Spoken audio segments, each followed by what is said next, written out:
quand j'ai donné mon cœur à Dieu. Le Seigneur a guéri mon premier garçon, Vince. Il avait fait une hémorragie cérébrale. Et pour le remercier, j'ai rien trouvé de mieux que de lui donner mon cœur. Et à l'âge de 19 ans, j'ai passé par les eaux du baptême. J'ai promis au Seigneur, je te suivrai dans les bons comme dans les mauvais choix, dans les bons moments comme dans les mauvais moments. Et des bons moments, j'en ai et j'en avais. Et je venais de me baptiser, le Seigneur m'avait accordé le baptême du Saint-Esprit et j'avais eu un deuxième petit garçon.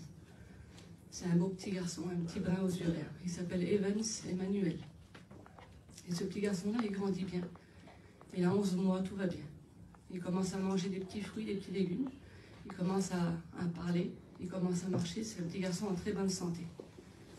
Et progressivement, à l'âge de 14 mois, je me suis aperçue qu'il y avait quelque chose un peu bizarre pour mon petit.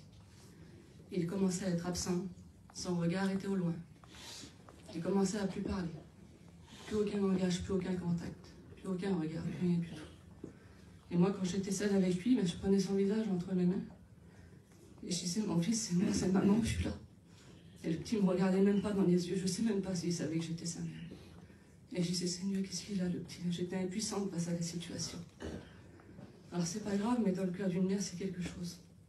Et donc, je suis allée voir un spécialiste à la Norville. Et là, à 21 ans, on m'a annoncé que mon petit était autiste à plus de 88%. Il avait plusieurs handicaps en plus. Il y avait un trouble envahissant du comportement.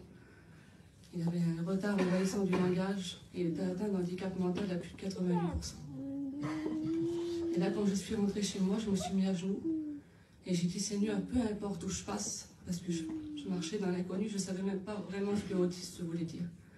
J'ai dit, Seigneur, peu importe où je passe, je veux que tu sois avec moi partout où j'irai. Je veux que tu restes avec moi. Et là, il y avait toute une pile de responsabilités qui me tombaient dessus. J'avais 4 à 5 rendez-vous par semaine. J'avais mon grand à emmener à l'école. Je voyais des psychomotriciennes, je voyais des orthophonistes, je voyais des éducatrices, toutes sortes de spécialistes qui essayaient tant bien que mal à apprendre Evans à parler. Et bien souvent, je passais des mauvais moments. Je faisais le lasser à mon petit quand je relevais la tête. Il me regardait, il agitait ses mains de cette façon-là. Sa seule distraction, c'était de prendre une pierre et de l'acheter dans un seau d'eau. Ça pouvait durer des heures comme ça. Et je disais, Seigneur, mais regarde où je suis. Il y avait tous des enfants malades autour de moi. Et mon petit en faisait partie. Et Seigneur, il me rappelait toujours, Vanessa, t'es pas tout seul, je suis avec toi, t'es pas tout seul. Et le temps a passé, mon fils a 4 ans, il est en maternelle. Et ensuite, il va à la grande école. Et là, à l'âge de ses 9 ans, on convoque.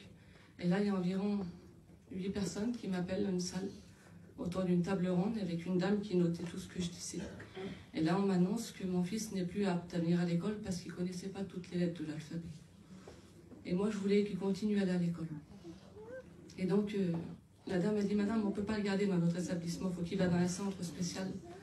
Et j'ai dit, Madame, c'est quoi les conditions pour qu'il reste à l'école? Elle me dit, Madame, elle dit, il ne connaît pratiquement pas toutes les lettres de l'alphabet. Elle dit, si seulement il saurait lire, on le garderait.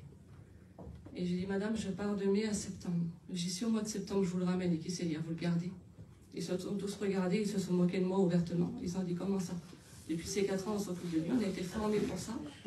Et vous avez l'audace de dire qu'au mois de septembre, il saura lire. J'ai dit, vous le reprenez ou pas? Elle me dit, d'accord, on le reprendrait.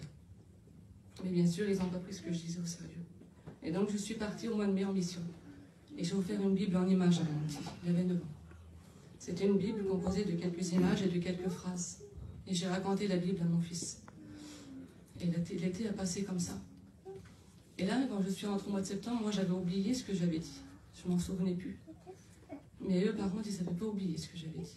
Et quand je suis rentrée dans la salle, mon fils n'est pas venu les mains vides ce jour-là. Il était venu avec sa Bible entre ses mains. Il a pris sa Bible, il s'est assis, il l'a ouvert. Et il a raconté la Bible à ces personnes. Il leur a dit la Bible tout entière. Amen. Et non seulement le Seigneur lui a accordé la lecture, mais en plus le petit savait écrire. Et il lui a accordé la lecture et l'écriture en même temps, le petit. De mai à septembre. C'est un petit qui ne savait pas parler. Il ne savait pas grand-chose. Et le petit, il a su dire de mai à septembre. Si ça, c'est pas la main de Dieu.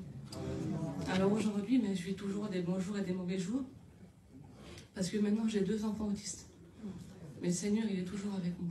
Je vois la main de Dieu chaque jour à travers chaque progrès de mes enfants.